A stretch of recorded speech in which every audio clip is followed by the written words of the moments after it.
नमस्ते एवरीवन। आज हम लोग बात करेंगे नवरात्रि के सप्तमी, अष्टमी और नवमी के दिन के अभ्यास के बारे में। प्रथमी से लेकर के षष्ठी तक जो साधक होता है वो माता कुंडलिनी शक्ति की अलग अलग देवी के रूप में पूजा अर्चना करता है। जैसे वो अपने भौतिक शरीर की, अपने भावनात्मक शरीर की और मानसिक शरीर की, या इसको ऐसे बोले कि जिससे वो अपने शारीरिक प्रतिक्रियाओं का, भावनात्मक प्रतिक्रियाओं का और मानसिक प्रतिक्रियाओं का शुद्धि करता है। जब वो शुद्ध हो जाता है, जब उसके विकार कम हो जाते हैं, तब उसके बाद वो अपने आप को ऊर्जित करता है सप्तमी, अष्टमी और नौवीं के दिन के अभ्यास के द्वारा। सप्तमी के दिन साधक जो है अपना ध्यान अपने मस्तिष्क के बीच में, आप ध्यान से सुनिएगा, अपने मस्तिष्क के बीच में, मध्य में, वहां पर बिंदु है और माता शुभंकरी का जो स्थान है, पूजन स्थान है, वही है। ये बहुत ही गूढ़ प्रक्रिया है।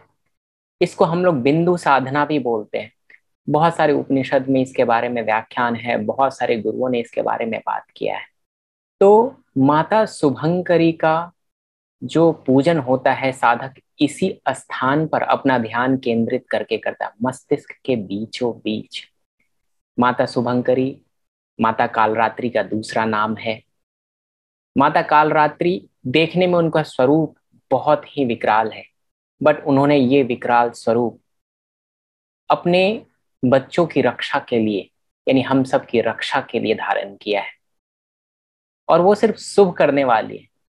उनका जो पूजन करता है साधक, उसका बस सिर्फ शुभ ही शुभ होता है, इसलिए उनको माता शुभंकरी बोलते हैं। जब साधक उस स्थान पर, बिंदु के स्थान पर, जब अपनी चेतना को ले जा कर करके वहां पर देवी की पूजा करता है, तो वहां पर देवी की पूजा करने से साधक जो है आंतरिक आयामों में यात्रा कर पाता है और अपने सूक्ष्म शरीर से अवगत हो पाता है। जैसे जैसे उसका विकास होता जाता है, अपने सूक्ष्म शरीर के माध्यम से वो अनेकों अनेक कार्य आंतरिक संसार में वो कर सकता है। अब आंतरिक संसार क्या है?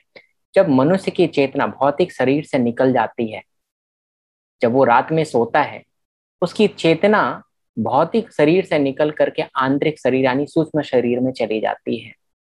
तो जो भी कार्य वो सूक्ष्म शरीर में करता है, वो भौतिक शरीर में जब उसकी, जब वो जागता है, जब वो वापस उसकी जो चेतना भौतिक शरीर में आती है, तो कुछ उसकी एक्टिविटी, जो उसके क्रियाकलाप, जो वो आंतरिक या सूक्ष्म सूक्ष्म संसार में वो करता है, कुछ उसको याद रहती हैं, कुछ उसको याद नहीं रहती हैं। तो मनुष्य ये सोचता है कि वो स्वप्न देख रहा है, लेकिन सारी क्रियाएं स्वप्न नहीं होती हैं। कुछ जो कुछ जो कार्य वो करता है वो वास्तविक भी होती हैं। जब मनुष्य जो है अपनी चेतना के द्वारा, अपनी चेतना को जो है बिंदु साधना के द्वारा विकसित करता है, जब उसकी बिंदु साधना के द्वारा उसकी चेतना विकसित हो जाती है, जब वो पूरी तरह शुद्ध हो जाती है, तब वो आंतरिक आयामों की यात्रा अच्छे से कर पाता है और उसका ज्ञान उसे रहता है और उसका बोध भी उसे रहता है। याद रखिए, ज्ञान और बोध में अंतर क्या है कि आपको ज्ञान है कि बिंदु साधना से ये चीज होता है। बोध का अर्थ होता है कि आप उसका जो है अनुभव कर पा रहे हैं, एक्चुअल में उसका अनुभव कर पा रहे हैं, तो उस परिस्थिति को आप बोध बोलते हो। तो जब आप माता शुभंकरी की पूजा करते हो, तो क्या होता है कि आपके बिंदु की जो चेतना है वो प्रगाढ़ हो जाती है, वो स्ट्रांग हो जाती है, जिससे आपकी आंतरिक आयामी जीवन जो होती है वो भी स्ट्रांग हो जाती है। तो जब आप एक स्पिरिचुअल प्रैक्टिशनर के रूप में, जब एक साधक के रूप में इसको समझते हैं, तब आपका जीवन सिर्फ जागते समय ही नहीं चल रहा है। जब आपका भौतिक शरीर सो रहा है, तब आंतरिक आयामों में भी आप बहुत ही एक्टिव रूप में या फिर बहुत ही क्रियाशील रूप में जो है कार्यरत रहते हैं। आपको वो सब याद होता है कि जो भी एक्टिविटी, जो भी काम आप आंतरिक आयामों में करते हैं, वो आपको याद होता है। तो यही वो माध्यम है जिसे महान गुरुजन अपने सूक्ष्म शरीर में यात्रा करते हैं। तो बहुत सारे साधक जो ये कहते हैं कि उनको उनके गुरु के दर्शन सूक्ष्म शरीर से या फिर सूक्ष्म शरीर के द्वारा गुरु ने उनको दर्शन दिया है। तो इसके पीछे यही अभ्यास है। महान गुरुओं ने अपने बिंदु साधना के द्वारा अपने सूक्ष्म शरीर पे पूरा जो है कंट्रोल कर लिया है। तो अपने सूक्ष्म शरीर के द्वारा वो अपने शिष्यों को, अपने भक्तों को दर्शन देते हैं। तो ये प्राप्त होता है माता कालरात्रि के, माता शुभंकरी के आशीर्वाद से। उसके बाद बात करते हैं माता गौरी के बारे में, जो कि हम अष्टमी के दिन जिनकी पूजा करते हैं। महागौरी देवी जो है वो हमारे सहस्रार चक्र को ऊर्जित करती हैं, शुद्ध करती हैं। सहस्रार चक्र एक साधक के जीवन में बहुत मायने रखता है, या फिर बहुत इंपॉर्टेंस रखता है, उसका बहुत महत्व है। कैसे? सहस्रार चक्र के द्वारा ही ईश्वर की ऊर्जा आपके शरीर में प्रवेश करती है। सहस्रार चक्र के द्वारा ही जो आपके अंदर, जिसे हम इंट्यूशन कहते हैं, आंतरिक ज्ञान कहते हैं, वो प्राप्त होता है। सो आंतरिक आयामों से होता हुआ जो ज्ञान मनुष्य को प्राप्त होता है उसे ही आंतरिक ज्ञान कहते हैं। तो ये क्या होता है कि संसार में ज्ञान, संसार जो है ये स्वयं ब्रह्मा विष्णु और महेश से बना है। या फिर ये बोले कि अगर देवी शक्ति के रूप में बोले तो माँ सरस्वती, माँ लक्ष्मी और माँ काली के स्वरूप से बना है ना। तो अगर आप आंतरिक आयामों में जाते हैं तो इनकी ऊर्जा बह रही होती है, ज्ञान की ऊर्जा, अनंत ज्ञान है। अगर आप पूरा जीवन भी कुछ पढ़ने में लगा दें तो कुछ ना कुछ शेष रह जाएगा। तो ये जो अनंत ज्ञान है, तो इस अनंत ज्ञान से कुछ हिस्सा जब आप प्राप्त करते हैं तो वो प्राप्त करते हैं अपने सहस्रार चक्र के द्वारा। इसी को हम आंतरिक ज्ञान की प्राप्ति बोलते हैं, है ना। तो जब आप महागौरी की पूजा करते हैं तो आपका पूरा शरीर ज्ञान के प्रकाश से भर जाता है। इस ज्ञान से मनुष्य की चेतना ही नहीं बढ़ती है बल्कि उसका उपचार भी हो जाता है। क्यों? ज्ञान मुक्ति का मार्ग है। तो महागौरी जो है माता, वो क्या करती हैं कि मनुष्य के शरीर में आध्यात्मिक ऊर्जा का प्रवाह बढ़ाती हैं। उसके साथ साथ आंतरिक चेतना और आंतरिक ज्ञान भी जो है मनुष्य के शरीर में प्रबल कर देती हैं। तो ये है अष्टमी के पूजन का उद्देश्य। इसके बाद बात करते हैं नवमी के पूजन का उद्देश्य क्या है। तो नवमी के दिन हम माता सिद्धिदात्री की पूजा करते हैं। ये बहुत प्रमुख पूजा है और ये बहुत कठिन भी है एक साधक के दृष्टिकोण से। तो जब हम पूजा करते हैं, नॉर्मल पूजा करते हैं, तो हाँ ठीक है, माता सिद्धिदात्री की पूजा कर रहे हैं।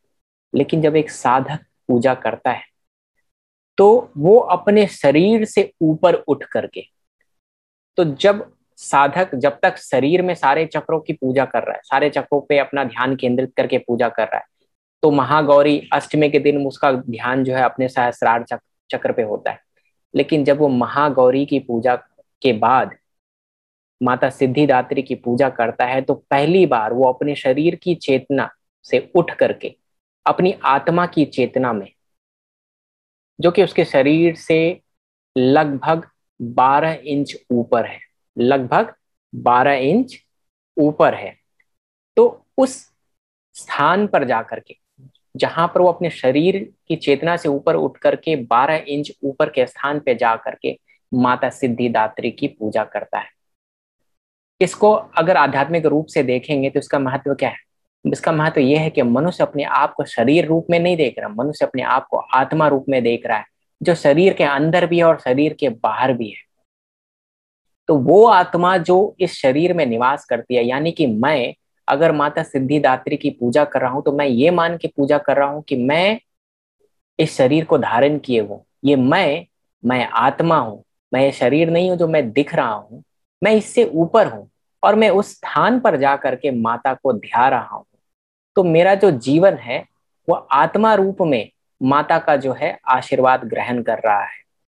आप अगर ध्यान देंगे तो माता सिद्धिदात्री के सारे देवी देवता पूजन करते हैं और उनसे तरह तरह की सिद्धियां प्राप्त करते हैं। ये सारी देवी देवता कहाँ हैं? ये सारे देवी देवता हमारे शरीर के अंदर में है। ये जितने चक्र हैं ये देवी देवताओं के ही रूप हैं। अगर आप नवरात्रि के अर्थ को समझे तो 6 दिन आपने शुद्धि की और ये 3 दिन अपने आप को आपने ऊर्जित किया, यानी एनर्जाइज किया। किस लिए? ताकि ये जो जीवन है और आपके जीवन से जुड़े हुए जो उद्देश्य हैं उन सारे को आप आसानी से पूरा कर सको। क्यों जीवन के उद्देश्य को पूरा करना जरूरी है? क्योंकि अगर आप जीवन के उद्देश्य को पूरा कर रहे हैं तो ईश्वर को पाना सरल हो जाता है, और जिस उद्देश्य से हमने ये शरीर धारण किया है वो पूरा हो जाए, उसका एक सबसे सरल मार्ग नवरात्र की पूजा है। तो हम लोगों को नवरात्र की पूजा करते रहना है और आध्यात्मिक पथ पर उन्नति करते रहना है। यही इस नवरात्र का उद्देश्य है। तो मैं उम्मीद करता हूँ आप लोगों को ये जो सीरीज हमने बनाया प्रथमी से लेकर के आज तक, आपको बहुत पसंद आया होगा। आप हमारे चैनल के वीडियोस को लाइक कीजिए, उसको शेयर कीजिए, अगर आपने सब्सक्राइब नहीं किया उसको सब्सक्राइब कीजिए, एंड अपने सुझाव भी भेजिए कि हम और किन किन टॉपिक पे वीडियोस बना सकते हैं, ताकि हम उनके बारे में सोचें, उनके बारे में स्टडी करें और उसका स्पिरिचुअल व्यू क्या हो सकता है वो आपको बता सके।